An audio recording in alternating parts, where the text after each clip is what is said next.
एक अमर प्रेम कहानी। यह कहानी है नीलम और आर्य की, जिसका प्यार समय और परिस्थितियों की केंसोपटियों पर कसा गया।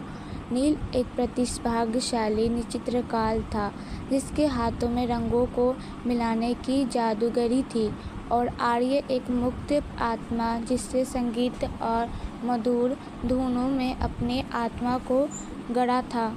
उनकी मुलाकात एक मानवीय दुर्घटना में हुई, जब नीलम की पेट ब्रश आर्य की नोटबुक पर गिरी और उसमें रचा बसा संगीत रंगों में बहने लगा।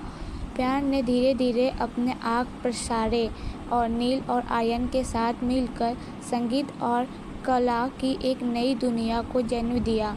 लेकिन कहानी में जब मोड़ आया, तब आर्यन को पता चला कि उसे विदेश में एक संगीत कार्यशाला के लिए चुना गया है। नीलम, जो अपने चित्रों में आर्य को भी चित्रित करता है, के लिए यह एक बड़ा धक्का था। वह जानता था कि आर्य का जानना उसके प्रेम की परीक्षा होगी।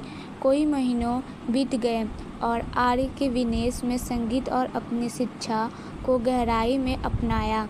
वही नील उदासी और अकेलापन महसूस करते हुए अपने चित्रों में वही प्रेम प्रकट करने की कोशिश कर रहा था, जो आर्यन के सानिध्य में उन्हें महसूस होता था।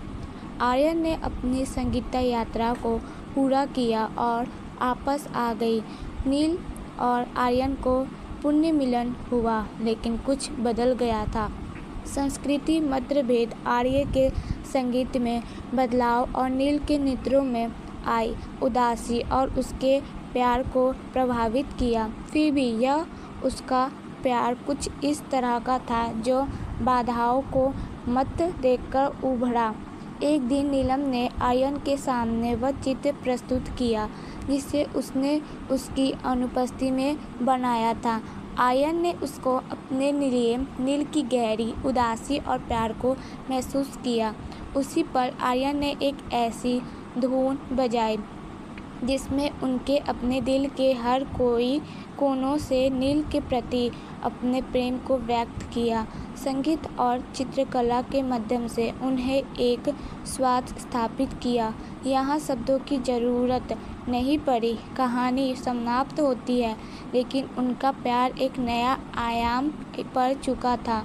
एक ऐसा प्यार जो उसकी रचना, उसके संगीत और उनके चित्रों के अमर हो गया था। प्यार की अधूरी दास्तान, एक अमर प्रेम की कहानी, केवल एक कहानी नहीं, एक एहसास और जो प्रेमियों को प्रेरित करता है कि सच्चा प्यार कभी अधूरा नहीं होता, चाहे परिस्थितियों कैसा भी हो। अच्छा लगे तो कमेंट कीजिए।